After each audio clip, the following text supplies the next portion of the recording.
Describing the term changing earth.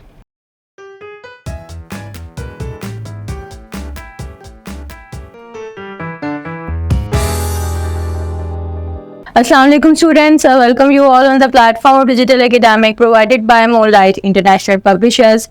आज students chapter 6 हम start करेंगे. लास्ट चैप्टर है इस बुक का, उसको हम स्टडी करते हैं. चैप्टर है changing earth and human activities. तो सबसे पहले हम चेंजिंग अर्थ को जानेंगे. वो क्या है, अर्थ किस तरह चेंज हो रही है, ये क्या प्रोसेस है, क्या फिनोमिना है. ये चेंजिंग अर्थ से मुराद वो प्रोसेसेस हैं या वो प्रोसेस या वो फिनोमिना है जिसमें ज़मीन की सरफेस में तब्दीलियाँ आती रहती हैं, और ये तब्दीलियाँ वक्त के साथ साथ आती हैं.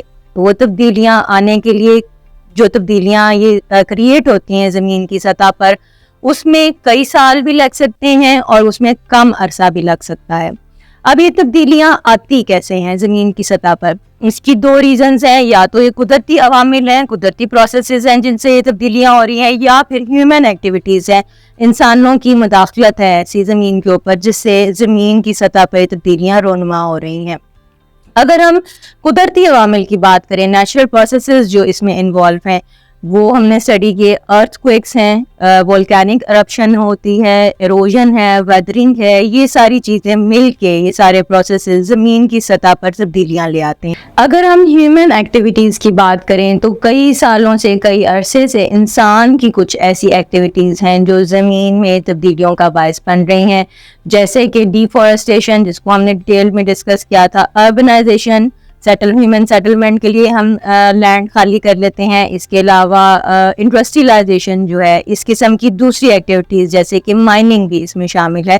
ये सारी एक्टिविटीज़ मिल के एक ज़मीन की सतह पर कुछ तब्दीलियाँ ले आती हैं जिससे ज़मीन की सतह में हमें डिफरेंट फीचर्स नए देखने को मिलते हैं.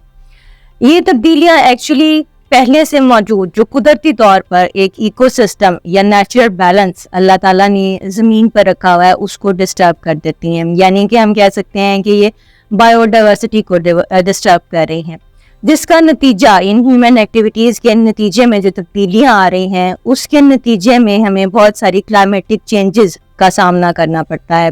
जिसमें हमने ग्लोबल वार्मिंग को डिस्कस किया. ग्लोबल वार्मिंग है, पोल्यूशन है, सॉइल एरोजन है. इस तरह की चीज़ें हमें फेस करनी पड़ रही हैं ज़मीन के ऊपर. इन्हीं डिफरेंट चेंजेस को हम डिस्कस करेंगे इस चैप्टर में इन डिटेल कि ये किस किस वजह से होती हैं और इसकी रीज़न क्या है. प्रीवियस जितने हमने चैप्टर्स पढ़े उसमें हमने अर्थक्वेक्स और वोल्केनिक eruption से होने वाली चेंजेस ज़मीन के ऊपर डिस्कस किए. उनके नताइज देखे क्या निकल रहे हैं, उनके असरात क्या ज़मीन के ऊपर आ रहे हैं.